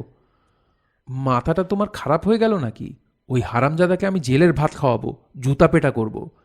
লতিফা কঠিন স্বরে বললেন, আমি কোনো কথা শুনব না। আজ রাতেই বিয়ে হবে। মেয়ে কি না কি করে এসেছে, আমার গা ঘিনঘিন করছে, বমি এসে যাচ্ছে। সত্যি সত্যি তিনি হড়হড় করে একগাদা বমি করলেন। রাত 12:35 আনিসের বিয়ে হয়ে গেল। লতিফার ট্যাঙ্কে তুলে রাখা তার নিজের বিয়ে শাড়িতে বউ সাজালেন। শফিকের একটা ধোয়া পাঞ্জাবি আনিসকে পরানো হলো। পাঞ্জাবি একটু বড় হলো, কাঁধের ঝুল অনেকখানি নেমে গেল। তবু সেই মাপে বড় ঘিয়া রঙের পাঞ্জাবিতে অপূর্ব দেখালো আনিসকে। লতিফারও একসময় মনে হলো, ছেলেটার চেহারা তো ভালোই, সুন্দরই তো লাগছে, মেজামাই খারাপ কেউ বলবে না। শুধু বিনার বাবা কোনো কিছুতেই অংশগ্রহণ করলেন না। অন্ধকার বারান্দায় ইজি চেয়ারে গায়ে লিয়ে বসে রইলেন। হোসেন সাহেব গেলেন কথাবার্তা বলে তার মন ভালো করে দিতে। বিভিন্ন দিক তিনি চেষ্টা করলেন। সবশেষে অত্যাশ্চর্য ওষুধ পালসেটিলার নিয়ে কথা বলা শুরু করতেই বিনার বাবা বললেন, এত ফালতু কথা বলেন কেন? ভেজর ভেজর করে মাথা ধরিয়ে দিয়েছেন, যান বাড়িতে গিয়ে ঘুমান। চিলেকোঠার ঘরে তাড়াহুড়া করে বাসর সাজানো হয়েছে। আশেপাশের বাড়ির মেয়েরা এসে জুটেছে। এদের আনন্দের কোনো শেষ নেই। সমস্ত ছাদ জুড়ে ছোটাছুটি। একটি রেডিওগ্রাম আনা হয়েছে ছাদে। বিশাল দুটি স্পিকারে তার স্বরে গান হচ্ছে। সন্ধ্যা কিন্নর কণ্ঠে গাইছেন, ও বাক বাক বাকুম বাকুম পায়রা। অপূর্ব সুরধ্বনিতে শীতের বাতাসে যেন নেশা ধরে গেছে। আনিসের চোখ বারবার ভিজে উঠছে। সে ছাদের এক কোণায় দাঁড়িয়ে আছে চুপচাপ। প্রায় শেষ রাতের দিকে নীলু এসে বলল, আনিস, তোমার ঘরে যাও, বিনাকে আমরা নিয়ে আসছি। আনিস কিছু বলল না। নীলু বলল, আজ আমি তোমার সঙ্গে খুব খারাপ ব্যবহার করেছিলাম, কিছু মনে রেখো না ভাই। অন্য কারণ ছিল। আমি এমন খারাপ মেয়ে না আনিস, আমি তোমাকে খুবই পছন্দ করি। ভাবি, আমিও জানি আজ যা হলো তোমার জন্য ভালো হলো। বিনা একটি অসাধারণ মেয়ে, দেখবে ও তোমার জীবনটাই বদলে দেবে। তাও আমি জানি ভাবি। এসো, ঘরে এসো। আপনার আঁচলে কি? গোলাপ, টবের গাছ থেকে ছিঁড়ে এনেছি। ফুল ছাড়া কি বাসর হয়? তোমার খুব ভাগ্য ভালো, আজ অনেকগুলি গোলাপ একসঙ্গে ফুটেছে। রাত প্রায় শেষ হয়ে এলো। আনিস অপেক্ষা করছে। তাকে ঘিরে আছে গোলাপের সৌরভ। জগতে কত অদ্ভুত ঘটনাই না ঘটে। এই ঘরে এমন একটি নাটক হবে কে জানে। আনিসের মাথা ঝিমঝিম করছে, মনে হচ্ছে জ্বর এসে যাচ্ছে। বিনা এসে দাঁড়িয়েছে দরজার ওপাশে। তার সঙ্গে বেশ কটি মেয়ে, সবাই চাপা হাসি হাসছে। বিনার মাথা নিচু, তার মুখ দেখা যাচ্ছে না। সে মাঝে মাঝে কেঁপে কেঁপে উঠছে। কাঁদছে নাকি মেয়েটা? কান্নার কি আছে? শেষ পর্যন্ত নীলগঞ্জ যাবার দিনক্ষণ ঠিক হয়ে গেল। দলটা মোটামুটি বড়ই। রফিক, শারমিন ছাড়া সবাই যাচ্ছে। শাহানা এবং তার বড় যাচ্ছে। শাহানার যাবার ইচ্ছা ছিল না, যাচ্ছে জহিরের কারণে। জহির কেন জানি যাবার জন্য উৎসাহী হয়ে পড়েছে। অবশ্যই শেষ সময়ে এই দুজনও বাদ পড়ল। ট্রেন রাত 9টায়। জহির সন্ধ্যাবেলা এসে বলল, একটা সমস্যা হয়েছে ভাবি।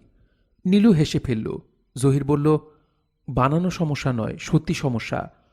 তোমরা তাহলে যেতে পারছো না? না। সমস্যাটা কি? জহির ইতস্তত করে বলল, চলুন ভাবি, ছাদে যাই, সেখানে বলবো। বলতে না চাইলে বলার দরকার নেই। আমি আপনাকে বলতে চাই, বলা দরকার। নীলু চিন্তিত মুখে ছাদে উঠে গেল। নির্ঘাত শাহানা খুব ঝামেলা বাঁধিয়েছে। সেই ঝামেলার প্রকৃতিটি কি কে জানে? নিশ্চয়ই জটিল কিছু, নয়তো জহির এতটা অস্থির হতো না। সে সহজে অস্থির হবার ছেলে নয়। কি ব্যাপার বলো? বুঝতেই পারছেন, শাহানা কি নিয়ে একটা সমস্যা। আজ ভোরবেলায় নাস্তা খাবার সময় সামান্য একটু কথা কাটাকাটি হলো। তারপরে সে ছুটে তার ঘরে ঢুকে দরজা বন্ধ করে দিল। সেই বন্ধ দরজা এখনও খুলেনি। বেশ অস্বস্তিকর অবস্থা বলতে পারেন। মানে এই জাতীয় অবস্থায় পড়ে আমার অভ্যাস নেই। খুব বিব্রত বোধ করছি।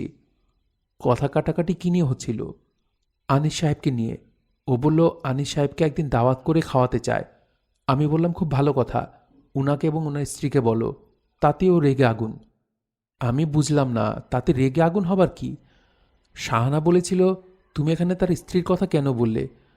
তোমার কি ধারণা আমি শুধু তাকে একা খেতে বলবো? তা যদি চাইতাম তাহলে তো অনেক আগেই বলতে পারতাম। তা তো বলিনি। বিশ্রী ব্যাপার ভাবি। কাজের লোকদের সামনে হইচই চিৎকার, প্রায় হিস্টিরিয়ার মতো অবস্থা। শাহানার কথা শুনে তুমি কি বললে? আমি কিছু বলিনি, যা বলার মনে মনে বলেছি। লোকজনের সামনে সিন ক্রিয়েট করতে চাইনি। চলো তোমার সঙ্গে যাই, ওকে নিয়ে আসি। বাদ দিন ভাবি, আপনারা ঘুরে আসুন। নীলগঞ্জ গিয়ে আরও ঝামেলা করবে, আপনাদের আনন্দই মাটি করবে। আমি সব ঠিকঠাক করে দেব। কোনো দরকার নেই ভাবি, এই ব্যাপারটা আমি ঠিক করতে চাই। বিশ্বাস করুন, আমি ভালো মতোই করব। ও খুবই ছেলে মানুষ জহির, ওর বয়সটা দেখো। আমি জানি। চলুন নিচে যাই, আপনাদের অনেক গোছগাছ বাকি।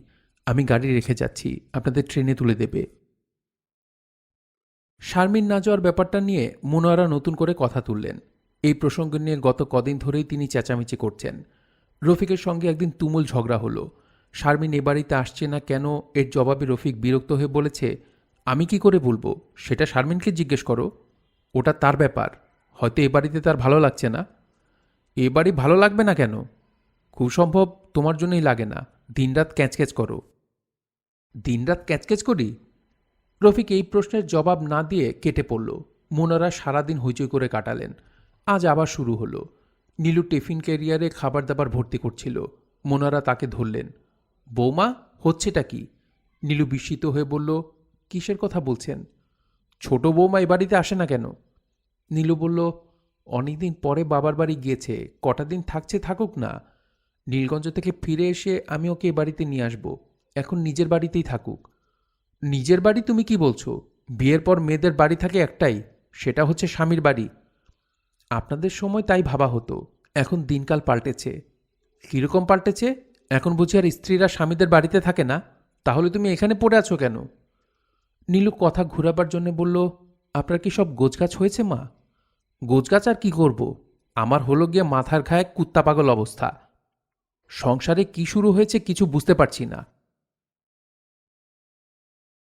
রাত 8টায় স্টেশনের দিকে রওনা হবার কথা। হোসেন সাহেবের দেখা নেই। শেষ মুহূর্তে তার মনে হয়েছে দুটি খুবই প্রয়োজনীয় ওষুধ তার সঙ্গে নেই। একটি হচ্ছে নাক্স ভূমিকা, অন্যটি পালসেটিলা। গ্রামে যাচ্ছেন, দরকারের সময় হাতের কাছে ওষুধ পাওয়া যাবে না, বিপদে পড়তে হবে। তিনি কাউকে কিছু না বলে ওষুধের খোঁজে গেলেন। ফিরলেন রাত 8:30টায়, যখন সবাই প্রায় নিশ্চিত যাওয়া হবে না। স্টেশনে রওনা হবার সময় কেউ জানে না ট্রেন ধরা যাবে কি যাবে না। ট্রেন অবশ্যই ধরা গেল, এবং ট্রেন ছেড়ে দেবার সময় জানা গেল তাড়াহুড়ায় মোনারার সুটকেসটাই আনা হয়নি। তিনি মুখ হাঁড়ির মতো করে নীলুকে বললেন, আমার জিনিসের দিকে কেউ কি আর লক্ষ্য রেখেছে? তা রাখবে কেন? আমি কি একটা মানুষ? ট্রেনে ওঠার উত্তেজনা, নতুন জায়গায় যাওয়ার আনন্দে টুনির জ্বর এসে গেল। হোসেন সাহেব তাকে এক ফোঁটা পালসেটিলা 200 খাইয়ে হাসি মুখে শফিককে বললেন, ওষুধটা সঙ্গে না থাকলে কী অবস্থা হতো চিন্তা করেছিস? তোরা খামাখা হইচই করিস, কিছু বুঝিস না। টুনির জ্বর এসে যাওয়ায় তাকে অত্যন্ত আনন্দিত মনে হলো। কামরায় গাড়ি ভরা মানুষ। রজনী নিঝুম। ট্রেন ছুটে চলেছে। গফরগাঁও অনেকক্ষণ লেট করেছে, সেটা বোধহয় কাটিয়ে উঠতে চায়। নীলু ছাড়া বাকি সবাই ঘুমিয়ে। নীলুর ঘুম আসছে না। শীতের দিন, জানলার কাঁচ উঠানো যাচ্ছে না।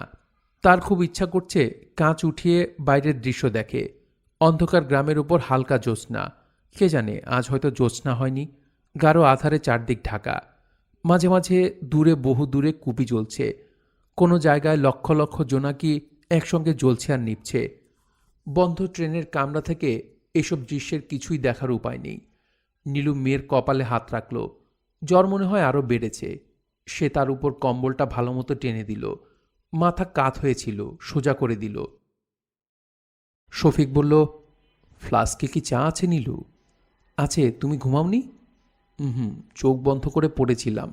গাড়িতে আমার ঘুম আসে না। শফিক উঠে নীলুর পাশে বসল। নীলু কাপে চা ঢালতে ঢালতে বলল, মেয়েটা দুদিন পর পর জ্বরে ভোগে। ওকে একজন ভালো ডাক্তার দেখানো দরকার। ঢাকায় ফিরেই একজন ডাক্তারের কাছে নিয়ে যাব। আমাকে মনে করিয়ে দিও। নীলু বলল, জানলাটা একটু খুলে দেবে, বাইরের দৃশ্য দেখব। ঠান্ডা বাতাস ঢুকবে। অল্প একটু খোলো। শফিক পুরোটাই খুলে দিল। আকাশে চাঁদ নেই, তবু নক্ষত্রের আলোয় আবছাভাবে সব কিছু চোখে পড়ে। নদীর পানি ঝিকমিক করে জ্বলে। খোলা মাঠ থেকে চাপা আলো বিচ্ছুরিত হয়। কি অদ্ভুত লাগে দেখতে। এইসব দৃশ্য যেন পৃথিবীর দৃশ্য নয়, এদের হঠাৎ হঠাৎ দেখা যায়। তারা 4 দিন কাটালো নীলগঞ্জে। টুনির আনন্দের সীমা নেই। এক মুহূর্তের জন্যেও তাকে ঘরে পাওয়া গেল না। বাবলুর সঙ্গে সারাদিন রোদে রোদে ঘুরছে। বাবলুও আগের মতো নেই। তার মুখে কথা ফুটেছে। এই কদিনেই গ্রামের কথা বলার টান তার গলায় চলে এসেছে। টুনিকে এই ব্যাপারটি খুব অবাক করেছে। সেও টেনে টেনে কথা বলার চেষ্টা করছে। মোনারা যা একেবারেই সহ্য করতে পারছে না। তিনি টুনিকে চোখে চোখে রাখার চেষ্টা করেন, পারেন না। তার সবচেয়ে বড় ভয় কখন এই মেয়ে হুট করে পানিতে নেমে যায়। চোখে চোখে রেখেও কোনো লাভ হয় না। সুযোগ পেলেই পানিতে নেমে পড়ে। টুনি পানিতে নেমেছে এই খবর শুনলেই তিনি বিশ্রী রকমের হইচই শুরু করেন। নীলুকে বলেন, তুমি হচ্ছ মা, তোমার গায়ে লাগে না? চুপচাপ আছো, মেয়েটাকে ঘরে তালাবদ্ধ করে রাখো। ওর কিছু হবে না মা, ওর সঙ্গে সবসময় একদল ছেলেপুলে থাকে, ওরা দেখবে। গ্রামের ছেলে মেয়ে, ওরা হলো পানির পোকা। কথা সত্যি, টুনির সঙ্গে থাকে বিরাট এক বাহিনী। শকত একদিন এক মহিষ ধরে আনলো। বিশাল মহিষ, টকটক রক্তবর্ণ চোখ, বাঁকানো শিং। মোনারা তীক্ষ্ণ কণ্ঠে বললেন, কি সর্বনাশ, এই আজরাইল উঠানে কেন? শকত হাসি মুখে বলল, বড় ঠান্ডা জানোয়ার, টুনির জন্যেই আনলাম। কি বলছো তুমি? টুনি এটা দিয়ে কি করবে? উপরে বসবো। পাগল নাকি? খুব ঠান্ডা জানোয়ার। বের হও, এক্ষুনি এটা নিয়ে বিদায় হও। পাগলের কারবার, বলে কিনা ঠান্ডা জানোয়ার। শকত মহিষ নিয়ে বের হয়ে যাবার কিছুক্ষণ পরই মোনারা আতঙ্কিত হয়ে লক্ষ্য করলেন টুনি সেই মহিষের পিঠে। মহিষ গদায় লস্করি চালে ঘুরে বেড়াচ্ছে, পেছনে একদল ছেলেপুলে। নীলু মুগ্ধ হয়ে এই দৃশ্য দেখছে। সে বলল, একটা ক্যামেরা থাকলে ভালো হতো, ছবি তুলে রাখা যেত। সুন্দর লাগছে না মা? মোনারা চেঁচিয়ে উঠলেন, এর মধ্যে তুমি সুন্দরের কি দেখলে? তোমাদের কি মাথা খারাপ হয়ে গেল নাকি? এখনই ঝাড়া দিয়ে গা থেকে ফেলে দিবে। নীলুকে তেমন উদ্বিগ্ন মনে হলো না। হোসেন সাহেব এই দৃশ্য খুব মজা পেলেন। মহিষের পিছনে পিছনে হাঁটতে লাগলেন। শফি খুব আগ্রহ নিয়ে সুখী নীলগঞ্জের কর্মকাণ্ড ঘুরে ঘুরে দেখল। এতটা সে আশাই করেনি। এতদিন সেটাকে একজন বুড়ো মানুষের শখের ব্যাপার বলেই ধরে নিয়েছিল। এখন কাণ্ডকারখানা দেখে হকচকিয়ে গেছে। লাইব্রেরি ঘরে রাজ্যের বই। এত বই শহরের কোনো লাইব্রেরিতেও নেই। 2টো পত্রিকা সেই গণ্ডগ্রামে। শফিক অবাক হয়ে বলল, কে পড়ে এই পত্রিকা? আপনি পড়েন সেটা বুঝতে পারি, আর কে পড়ে? ডাক্তারবাবু পড়েন, হরিনারায়ণবাবু। ডাক্তার আছে নাকি? ডাক্তার ঠিক না, সরকারি হাসপাতালের কম্পাউন্ডার ছিলেন, এখন রিটায়ার করে এই গ্রামেই আছেন। ও আচ্ছা। গ্রামের লোকজনও কেউ কেউ পত্রিকা নাড়াচাড়া করে।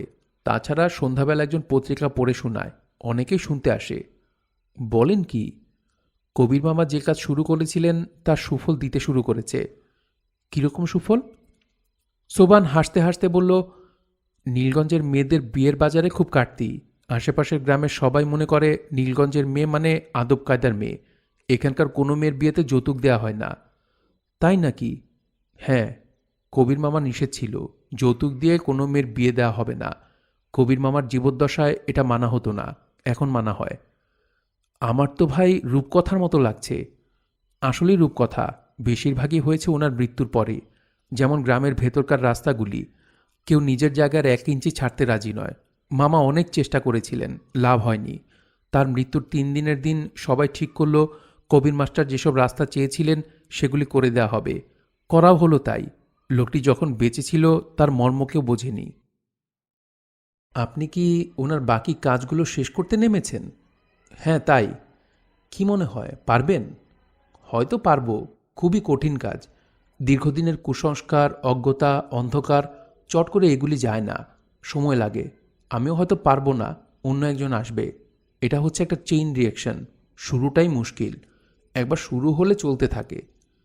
ঠিকই বলেছেন, শুরুটাই ডিফিকাল্ট। গ্রামের লোকদের বিশ্বাস অর্জনের জন্য আমি খানিকটা প্রতারণাও করেছি, তাও কাজে লাগছে। আপনার কথা বুঝতে পারলাম না, কী ধরনের প্রতারণা?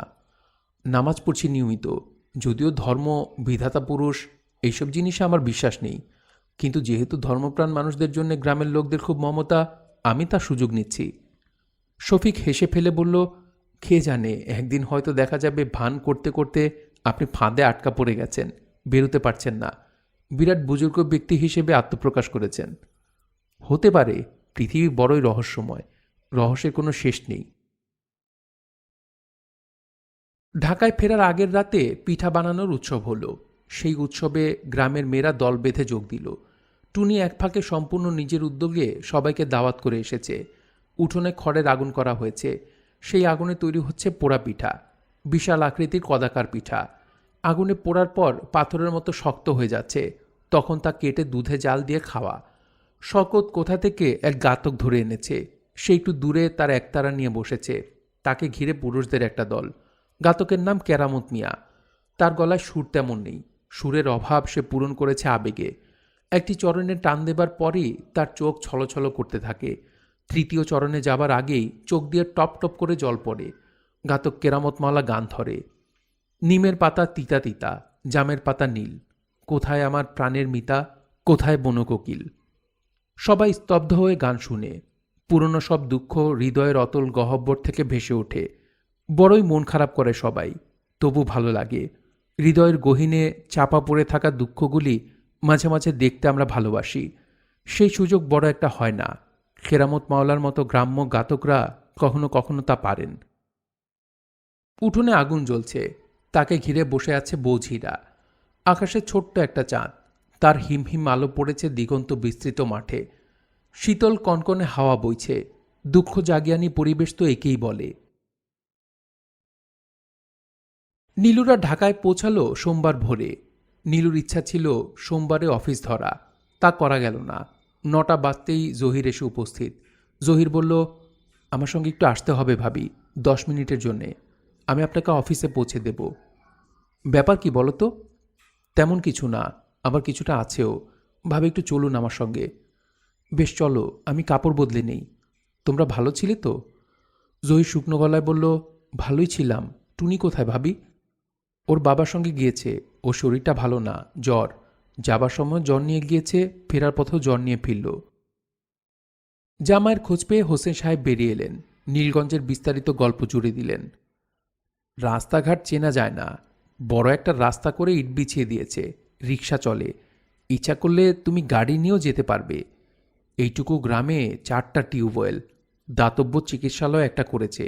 ওষুধপত্র অবশ্যই তেমন নেই। আসলে দরকার ছিল একটা হোমিও হাসপাতাল। ওষুধ সস্তা, ইচ্ছা করলে বিনামূল্যে দেয়া যায়, তাই না? জহির বিরস মুখে হ্যাঁ দিয়ে যাচ্ছে। তাকে দেখে যে কেউ বলে দিতে পারবে সে কিছুই শুনছে না, তার মন অন্য কোথাও। হোসেন সাহেব অবশ্যই বুঝতে পারছেন না। তিনি উৎসাহের সঙ্গে একের পর এক গল্প বলে যাচ্ছেন। নীলু কাপড় বদলে তৈরি হয়ে এসেছে, তখনও তার গল্প থামেনি। নীলুকে বললেন, 5টা মিনিট দেরি করো মা, জহিরের সঙ্গে একটা দরকারি কথা বলছি। তুমি বরং এর মধ্যে আমাদের জন্য চট করে চা বানিয়ে আনো, আমারটায় চিনি কম। নীলু চা আনতে গেল। হোসেন সাহেব শুরু করলেন মহিষের গল্প। মহিষ দেখেছ নাকি জহির? দেখব না কেন? আরে না, ওই দেখার কথা বলছি না, কাছ থেকে দেখা। প্রাণী হিসেবে মহিষ অসাধারণ, বড় ঠান্ডা প্রাণী, দেখতেই বিশাল, কিন্তু এর মনটা শিশুদের মতো। তাই বুঝি? আমি অবাক হয়েছি।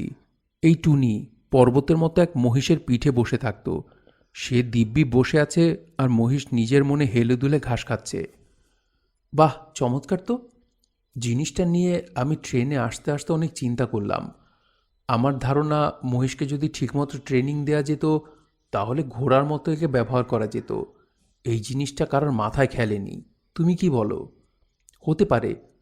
মহিষের পিঠে বসাও খুব আরামের, পিঠ অনেকটা চওড়া, জিন ব্যবহার করার দরকার হতো না। শেষ পর্যন্ত জহির বলতে বাধ্য হলো, আমি পরে এসে বাকিটা শুনবো, আমার একটা বিশেষ জরুরি কাজ। সন্ধ্যাবেলা চলে এসো, শাহানাকে নিয়ে এসো, অনেক গল্প বাকি রয়ে গেছে। আচ্ছা দেখি। দেখা দেখির কিছু না, নিয়ে আসবে, রাতে আমাদের সঙ্গে খাবে, মনে থাকে যেন। জি, মনে থাকবে। আসল গল্পগুলি বলা হয়নি। জহিরের কথা শুনে নীলু আকাশ থেকে পড়ল। তার মুখ দিয়ে কথা বেরুচ্ছে না। সে বহু কষ্টে বলল, এসব তুমি কি বলছো? যা ঘটেছে তাই বললাম। আমাদের খবর দিলে না কেন? আপনারা আনন্দ করতে গিয়েছেন, এর মধ্যে হঠাৎ। তবুও খবর নিশ্চয়ই দিতাম। দেখলাম খবর না দিয়ে যদি পারা যায়। শাহানা এখন আছে কেমন? এখন ভালো। হাসপাতাল থেকে ছাড়া পেয়েছে? হ্যাঁ, গতকাল সন্ধ্যায় বাসায় এনেছি। কথা হচ্ছিল জহিরদের বাড়ির একতলায়। নীলু বলল, তুমি আবার গোড়া থেকে বলো কি হয়েছে। আপনারা যেদিন নীলগঞ্জ গেলেন ওই দিনের ঘটনা। ওই দিনই ঘটনা ঘটল। সারাদিন দরজা বন্ধ করেছিল। রাত 10টার সময় কাজের মেয়েটা বলল সে নাকি ধপ করে কি পড়ার শব্দ শুনেছে। আমি দরজায় ধাক্কা দিলাম। শেষ পর্যন্ত দরজা ভেঙে ভেতরে ঢুকলাম। তখনও বুঝতে পারিনি ঘুমের ওষুধ খেয়েছে। হাসপাতালের ডাক্তাররা সন্দেহ করলেন। জমে মানুষের টানাটানি কাকে বলে এই প্রথম দেখলাম। ডাক্তারদের প্রতি আমার শ্রদ্ধা বেড়ে গেছে ভাবি। ওরা অসাধ্য সাধন করেছে। নীলু উঠে দাঁড়ালো, ক্লান্ত গলায় বলল, আমি শাহানার কাছে যাচ্ছি। জহির বলল, আমিও কি আসবো? না, তোমার আসার দরকার নেই, তুমি এখানেই থাকো। কড়া কথা কিছু বলবেন না ভাবি, মনের যে অবস্থা। আমি সেটা দেখব, তোমাকে ভাবতে হবে না। শাহানা নীলুকে দেখে হাসি মুখে বলল, কবে ফিরলে ভাবি? আজই ফিরলাম। তুমি আছো কেমন? এই আছি, আমার কাছে থাকা না থাকা সমান। তোমার কোনো লজ্জা লাগছে না? লজ্জা লাগবে কেন? ভবিষ্যতে যদি মরার চেষ্টা করো এমনভাবে করবে যেন বেঁচে ফিরে আসতে না হয়। তুমি কি বলছো ভাবি? খবরদার আমাকে ভাবি বলবে না, ফাজিল মেয়ে। শাহানা হতভম্ব হয়ে তাকিয়ে রইল। নীলুর এই উগ্রমূর্তি সে কখনো দেখেনি। নীলু রুদ্ধ গলায় বলতে লাগল, এতটুকু মেয়ে ছিলে, চোখের সামনে বড় হয়েছ, কত আদর কত মমতা, আর এই মেয়ে এমন করে? তোমার মরাই উচিত। তুমি উঠে আসো, দোতলা থেকে আমার সামনে নিচে লাফিয়ে পড়ো। এসো বলছি। এই বলে সে সত্যি সত্যি শাহানার হাত ধরে খাট থেকে নামালো। শাহানা কিছু বোঝার আগেই নীলুর গায়ে সর্বশক্তি দিয়ে তার গালে একটা চর বসিয়ে দিল। শাহানা কাত হয়ে খাটে পড়ে গেল। সে চোখ বড় বড় করে ভয়ার্ত চোখে তাকিয়ে আছে। তার ফর্সা গালে আঙুলের দাগ ফুটে উঠেছে, যেন সেখানেই রক্ত জমে গিয়েছে। নীলু কয়েক সেকেন্ড তাকিয়ে রইল তার দিকে, তারপর একটি কথা না বলে নিচে নেমে গেল। জহিরকে বলল, তুমি এখন শাহানার কাছে যাও, আমি চলে যাচ্ছি। আসুন, আপনাকে পৌঁছে দিয়ে আসছি। তোমাকে পৌঁছে দিয়ে আসতে হবে না, তোমাকে যা করতে বললাম করো। জহির দোতলায় উঠে এলো। শাহানা চুপচাপ খাটে বসে আছে, মাথায় ঘোমটা, শাড়ির আঁচল এমনভাবে টানা যে মুখ দেখা যাচ্ছে না। জহিরকে দেখে সে বিব্রত ভঙ্গিতে হাসল। হাসি মুখে বলল, ভাবি আমাকে মেরেছে। জহির বিস্মিত হয়ে বলল, সে কি? দেখো না, গালে দাগ বসে গেছে। গালের দাগ দেখাতে গিয়ে শাহানা আবার হাসল। মৃদুস্বরে বলল, ভাবি এর আগে আরও একবার আমাকে চট দিয়েছিল, তখন আমি ক্লাস 8-এ পড়ি। আমার এক বান্ধবী খুব খারাপ একটা বই দিয়েছিল আমাকে। কুৎসিত সব ছবি ছিল সেই বইটাতে। আমি লুকিয়ে লুকিয়ে পড়ছিলাম। আমার হাতে এই বই দেখে ভাবি কি যে অবাক হলো। কেমন অদ্ভুতভাবে আমার দিকে তাকাচ্ছিল। তারপর আমি কিছু বোঝার আগেই একটা চড় মারল আমাকে। হাত থেকে বই কেড়ে নিল না বা কিছু বলল না। এই ঘটনার কথা কাউকে বললও না। আমি কি যে লজ্জা পেয়েছিলাম, আজ আবার সেদিনের মতো লজ্জা পেলাম। জহির লক্ষ্য করল শাহানা কাঁদছে। খুব সহজেই সেই কান্নাও তার থেমে গেল। চোখ মুছে বলল, আমাকে ভাবির কাছে নিয়ে চলো। এখনই যাবে? হ্যাঁ, আমার এই ব্যাপারে ভাবি খুব কষ্ট পেয়েছে। আরেকটা কথা তোমাকে বলি, আমি আর কোনোদিন এরকম করব না। তাই নাকি? মাঝে মাঝে আমার এরকম হয়, মনে হয় কেউ আমাকে ভালোবাসে না। তখন অদ্ভুত সব কাণ্ড করি। ক্লাস 9-এ যখন পড়ি তখন একবার বাড়ি থেকে পালিয়ে গিয়েছিলাম। স্কুলে যাবার নাম করে বের হয়ে সোজা হাঁটা। হাঁটতে হাঁটতে যাত্রাবাড়ি বলে একটা জায়গা, সেখান পর্যন্ত চলে গিয়েছিলাম। তারপর এখান থেকে ফিরে এসেছি, কেউ জানে না, কাউকে বলিনি। আমি বোধহয় একটু পাগলা। একটু না, অনেকখানি। তোমাকে আমি খুব ভালো একজন ডাক্তার দেখাবো। দেখিও, তুমি আমার উপর রাগ করনি তো? না। সত্যি না? হ্যাঁ সত্যি। আমার গা ছুঁয়ে বলো। জহির হেসে ফেলল। তার সঙ্গে গলা মিলিয়ে হাসল শাহানা। জহির মুগ্ধ চোখে শাহানার দিকে তাকিয়ে আছে। কি অসম্ভব রূপবতী একটি তরুণী। কুচবরণ কন্যার তার মেঘবরণ চুল। শাহানা, বলো, তোমার গান কেমন এগুচ্ছে? মোটেই এগুচ্ছে না। সকালবেলা উঠে ভ্যা ভ্যা করতে আমার ভালো লাগে না। আমি আর গান শিখব না, আমি পড়াশোনা শুরু করব। খুব ভালো কথা। মাস্টার টাস্টার রাখতে পারবে না, আমি নিজে নিজে পড়ব। সে তো আরও ভালো, কিন্তু একটা শর্ত আছে। কী শর্ত? আমি যতক্ষণ পড়ব তুমি আমার পাশে বসে থাকবে, চুপচাপ বসে থাকবে। শর্ত খুব কঠিন বলে তো মনে হচ্ছে না। জহির কিছু বোঝার আগেই শাহানা এসে তাকে জড়িয়ে ধরল, ফুপিয়ে কাঁদতে শুরু করল। জহির কিছু বলল না। শাহানার মাথায় হাত তুলে দিতে লাগল। ডাক্তার সাহেবের চেহারা রাশভারী। মাথা ভর্তি নজরুল ইসলামের মতো বাবরি চুল। কথাও বলেন খুব কম। ঘন ঘন নিজের মাথার চুল টানেন। দেখে মনে হয় কোনো কারণে খুব রেগে আছেন। কণ্ঠস্বরটি খুব সুন্দর, শুনতে ভালো লাগে। এই জন্যে বোধহয় নিজের গলার স্বর বেশি শোনাতে চান না। তিনি দীর্ঘ সময় নিয়ে টুনিকে দেখলেন। আজকালকার ব্যস্ত ডাক্তাররা এত সময় রোগীদের দেন না। ইনিও ব্যস্ত। ইনার ওয়েটিং রোগী গিজগিজ করছে, তবু প্রতিটি রোগীকে অনেকখানি সময় দিচ্ছেন। ওর এই জ্বর জ্বর ভাব, এটা প্রায় হয় বলছেন? জি। এর আগে কোনো ডাক্তার দেখিয়েছেন? না, বাবা হোমিওপ্যাথি করেন, টুকটাক ওষুধ দেন, সেরে যায়। ও আচ্ছা, আপনার মেয়ে তো খুব রূপবতী, পুতুল পুতুল দেখাচ্ছে। কি খুকি, তুমি কি পুতুল? টুনি হেসে ফেলল। ডাক্তার সাহেব কাগজে অতি মনোযোগের সঙ্গে কি যেন লিখতে লাগলেন। আগের মতো সুরেলা মিষ্টি স্বরে বললেন, আমি এখানে কিছু স্পেসিফিক টেস্টের কথা লিখে দিচ্ছি। টেস্টগুলি করাতে হবে। সব জায়গায় টেস্ট ভালো হয় না। কোথায় করাবেন তাও লিখে দিচ্ছি। আপনার সঙ্গে আবার তাহলে কখন দেখা করব? আপনি আজ দেখা করবেন। রাত 8টা পর্যন্ত আমি বাসায় থাকব। আপনি রিপোর্টগুলি নিয়ে বাসায় চলে আসবেন। শফিক অবাক হয়ে তাকিয়ে রইল। ডাক্তার সাহেব বললেন, বাসার ঠিকানা লিখে দিচ্ছি। টেস্টগুলি জরুরি ভিত্তিতে করানোর জন্যে যা প্রয়োজন আপনি অবশ্যই করবেন। আপনি কি আশঙ্কা করছেন? কিছুই আশঙ্কা করছি না। যা বলার রিপোর্টগুলি দেখে তারপর বলবো। ওর তো তেমন কিছু না, সামান্য জ্বরজারি, সর্দি।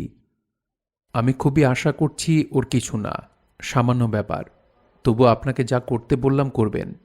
মেয়েকে সন্ধ্যাবেলা আনার দরকার নেই। আপনার কথায় কেমন জানি ভয় ভয় লাগছে। সরি, আপনাকে যা করতে বললাম করবেন। ডাক্তার সাহেবের বাসায় পৌঁছাতে পৌঁছাতে রাত 8:30 বেজে গেল। তিনি তার স্ত্রীকে নিয়ে কোথায় যেন বেরোচ্ছিলেন। শফিককে দেখে বললেন, আমি ভাবছিলাম আসবেন না বুঝি। ব্লাড রিপোর্টটা পেতে একটু দেরি হয়ে গেল। বসুন আপনি। ডাক্তারের স্ত্রী তীক্ষ্ণ কণ্ঠে বললেন, কতক্ষণ লাগবে তোমার? অল্প কিছুক্ষণ, 5 মিনিট। তুমি গাড়িতে অপেক্ষা করো। ভদ্রমহিলা তিক্ত গলায় বললেন, বাসাতেও যদি তুমি এসব ঝামেলা করো তাহলে আমি যাব কোথায়? বললাম তো 5 মিনিট। ডাক্তার সাহেব সব কটি রিপোর্ট টেবিলে বিছিয়ে দিলেন। তিনি কিছু দেখলেন বলে মনে হলো না। রিপোর্টগুলি আবার একটির উপর একটি সাজিয়ে অন্যমনস্ক ভঙ্গিতে মাথার চুল টানলেন। শফিক বলল, কি দেখলেন? ডাক্তার কিছু বললেন না। শফিক আবার বলল, কি দেখলেন? আপনার মেয়ের একটা খুব খারাপ অসুখ হয়েছে, হজকিন্স ডিজিজ, এক ধরনের লিওকোমিয়া, লোহিত রক্তকণিকা গঠিত সমস্যা। অসুখটা খুবই খারাপ। এর বিরুদ্ধে আমার হাতে এখনও তেমন কোনো অস্ত্রশস্ত্র নেই।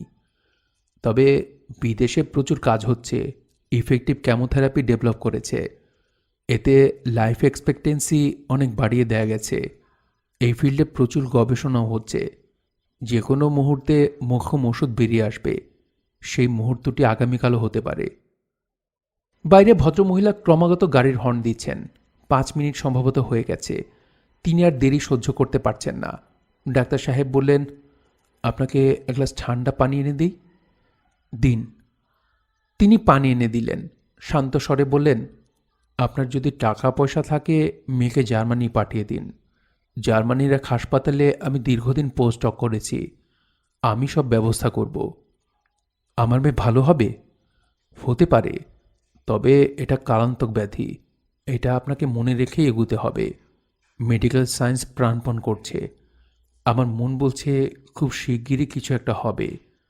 আগামীকাল, আগামী পরশু, আগামী মাস কিংবা আগামী বৎসর। আশা হারাবার মতো কিছু নয়। ডাক্তার সাহেবের স্ত্রী এসে ঢুকলেন। তীব্র গলায় বললেন, তুমি কি যাবে না যাবে না? যাব, চলো, আমার দায়িত্ব শেষ হয়েছে।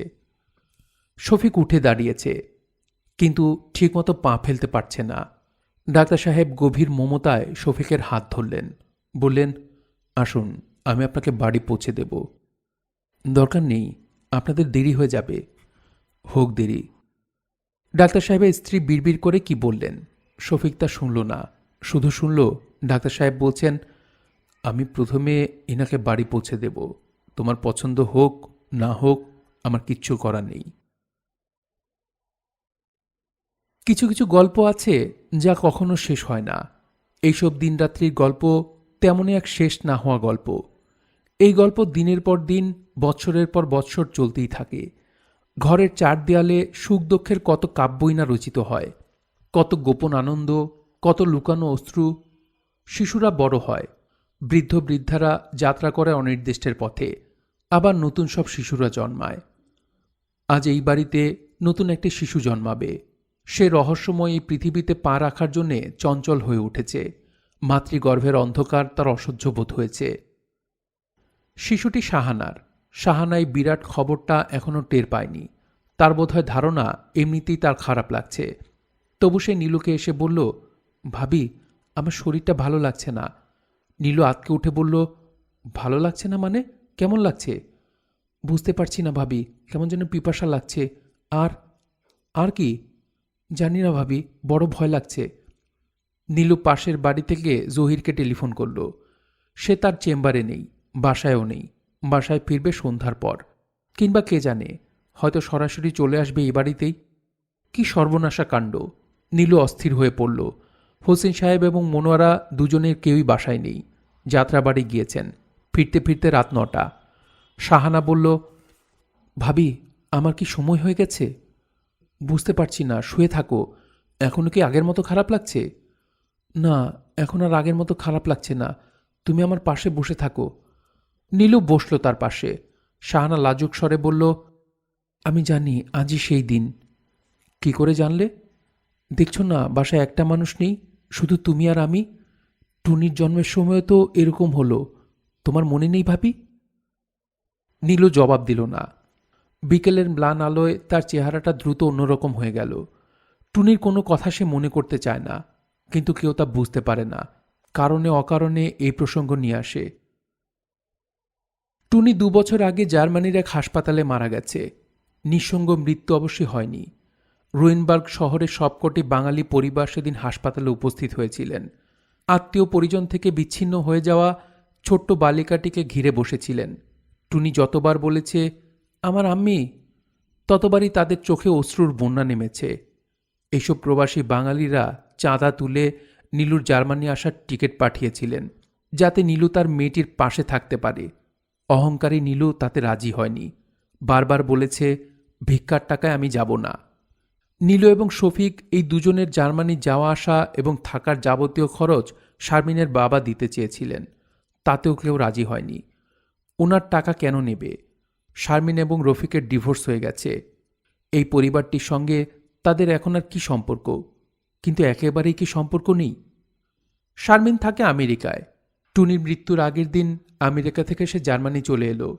টুনি মারা গেল শারমিনের কোলে মাথা রেখে। তার ছোট ছোট হাতে সে সারাক্ষণই তার ছোট চাচিকে জড়িয়ে ধরেছিল, যেন হাত ছাড়লেই চাচি কোথাও চলে যাবে। সেই সব হৃদয় ভেঙে দেয়া কাহিনী খুব গুছিয়ে শারমিন লিখেছিল। নীলু প্রায় ওই চিঠি বের করে পড়ে। পড়তে পড়তে তার কাঁদতে ইচ্ছে করে, কিন্তু কান্না আসে না। টুনির মৃত্যুর পর কি যে হয়েছে সে কাঁদতে পারে না, যদিও প্রায় তার কাঁদতে ইচ্ছা করে। কতদিন হয়ে গেল টুনি নেই, তবু তার ছোট্ট ফুলাকা বালিশ প্রতি রাতেই বিছানায় পাতা হয়। বালিশটা মাঝখানে রেখে একপাশে শোয় শফিক, অন্য পাশে নীলু। তারা দুজন কল্পনা করে মেয়েটি দুজনের মাঝখানে শুয়ে আছে। শফিক মেয়ের গায়ে হাত রাখতে যায়, নীলুও হাত বাড়িয়ে দেয়। টুনিকে তারা খুঁজে পায় না। একজন হাত রাখে অন্যজনের হাতে। শব্দহীন ভাষায় দুজন দুজনকে সান্ত্বনার কথা বলে। কত বদলে গেছে সবকিছু। সবচেয়ে বেশি বদলেছে রফিক। প্রায় রাতেই মদ খেয়ে বাড়ি ফেরে। কারো চোখের দিকে তাকায় না, মাথা নিচু করে নিজের ঘরে ঢুকে যায়। সারা রাত তার ঘরে বাতি জ্বলে। বাতি নিভালেই সে নাকি কী সব দেখে। কবির মামা নাকি তার ঘরে হাঁটাহাঁটি করেন। একদিন নাকি টুনিকেও দেখেছে। টুনি তাকে বলছে, তুমি এমন হয়ে গেছো কেন? সবাই তোমাকে খারাপ বলে। কি করব রে মা, আমি মানুষটাই খারাপ। তোমাকে খারাপ বললে আমার খুব খারাপ লাগে। না, আর খারাপ হব না। তোকে কথা দিলাম, মদ ছেড়ে দিলাম, নো লিকার। কিন্তু পরদিন আরও বেশি করে খায়। ঘোর মাতাল হয়ে বাড়ি ফিরে ফিসফিস করে বলল, সব বাতি জেলে রাখবে ভাবি। বাতি নেভালেই ওরা আসে, বড় বিরক্ত করে। সবচেয়ে বেশি বিরক্ত করে টুনি। কানের কাছে ঘ্যান ঘ্যান, অসহ্য। টুনির কথা নীলু মনে করতে চায় না, তবু বারবার সবাই তাকে টুনির কথা মনে করিয়ে দেয়। হোসেন সাহেব প্রায় রাতেই ঘুমের ঘোরে চেঁচান, ও টুনি, টুনি। নিজের চিৎকারে তার নিজেরই ঘুম ভেঙে যায়। বাকি রাতটা তিনি ছেলে মানুষের মতো চেঁচিয়ে চেঁচিয়ে কাঁদেন। নীলু ও শফিক সেই কান্না শুনে। আহ, কি কষ্ট, কি কষ্ট! বেঁচে থাকা বড় কষ্টের। শাহানা বলল, ও ভাবি, আমার যেন কেমন লাগছে। ওরা তো কেউ এলো না। আমার বড় ভয় লাগছে। আমাকে তুমি হাসপাতালে নিয়ে যাও। নীলু উদ্বিগ্ন হয়ে ঘর থেকে বেরুলো। আনিস কোথেকে যেন ফিরছে। নীলু বলল, আনিস, একটা অ্যাম্বুলেন্স নিয়ে আসো তো। মনে হচ্ছে শাহানাকে হাসপাতালে নিয়ে যেতে হবে। আমি এক্ষুনি নিয়ে আসছি, আপনি ওর কাছে গিয়ে বসুন। শাহানার কাছে বসতে ইচ্ছা করছে না। নীলু বারান্দায় এসে দাঁড়ালো। রফিকের ঘর হাট করে খোলা। এই সময় সে কখনো ঘরে থাকে না। থাকলে ভালো হতো। প্রয়োজনের সময় কাউকে পাওয়া যায় না। ভাবি? নীলু চমকে তাকালো। রফিক দাঁড়িয়ে আছে। কখন যে সে নিঃশব্দে ঘরে ঢুকেছে। হচ্ছে কি ভাবি? শাহানার পিন উঠেছে। তুমি সবাইকে খবর দাও। অ্যাম্বুলেন্স নিয়ে আসবো? অ্যাম্বুলেন্স লাগবে না, আনিস আনতে গেছে। তুমি জহিরকে খবর দেবার ব্যবস্থা করে যাত্রাবাড়িতে চলে যাও। বাবা মাকে নিয়ে এসো। রফিক চলে যেতে গিয়েও থমকে দাঁড়িয়ে লাজুক গলায় বলল, শারমিন 11 তারিখে দেশে ফিরছে ভাবি, আমাকে চিঠি লিখেছে। হঠাৎ তোমাকে চিঠি? আমার কাছে আবার ফিরে আসবে, চিঠিতে তাই লেখা। আবার সব আগের মতো হয়ে যাবে। ভালো, খুব ভালো। রফিক হাসছে। কত দীর্ঘদিন পর নীলু ওর মুখে হাসি দেখল। নীলু ভুলেই গিয়েছিল রফিক হাসতে পারে। ভেতর থেকে শাহানা ভয়ার্ত গলায় ডাকছে, ভাবি, ভাবি। নীলু নড়ছে না।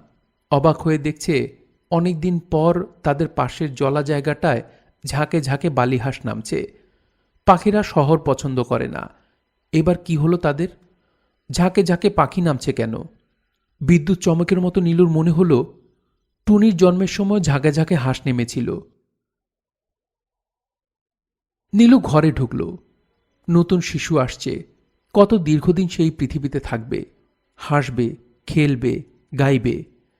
তার আগমনের সমস্ত প্রস্তুতি সম্পূর্ণ হওয়া প্রয়োজন। আয়োজনের কোনো ত্রুটি থাকা চলবে না।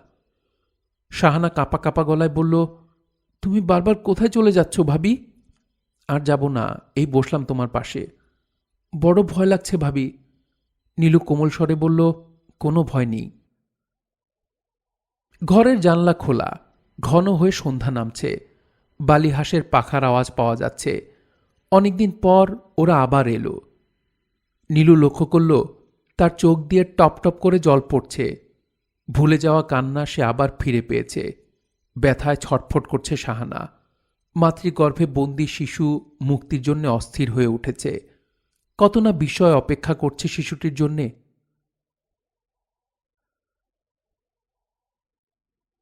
এতক্ষণ আপনারা শুনলেন হুমায়ুন আহমেদের উপন্যাস এইসব দিনরাত্রি। আজ পড়লাম এর ১৩তম এবং শেষ পর্ব। উপন্যাসটি দীর্ঘ ছিল, ১৩টি পর্বের। হয়তো কোনো ভুল ত্রুটি হয়ে থাকতে পারে। যদি কোনো ভুল ত্রুটি হয়ে থাকে আশা করছি আপনারা ক্ষমাসুন্দর দৃষ্টিতে দেখবেন এবং কমেন্ট করে জানাবেন ভুলগুলো কোথায় হয়েছে। আর উপন্যাসটি আপনাদের কাছে কেমন লাগলো তা আপনারা কমেন্ট করে আমাদেরকে জানাতে পারেন। ভালো লাগলে একটি লাইক করুন, চাইলে শেয়ার করে অন্যকে শোনার সুযোগ করে দিতে পারেন। এবং যারা আমাদের গল্পতরু চ্যানেলটি এখনও সাবস্ক্রাইব করেননি তাদের কাছে অনুরোধ, আপনাদের কাছে আমাদের চ্যানেলটি ভালো লেগে থাকলে আপনারা অবশ্যই আমাদের চ্যানেলটি সাবস্ক্রাইব করে রাখবেন। সবাই ভালো থাকবেন, সুস্থ থাকবেন এবং গল্পতরুর সঙ্গেই থাকবেন। ধন্যবাদ।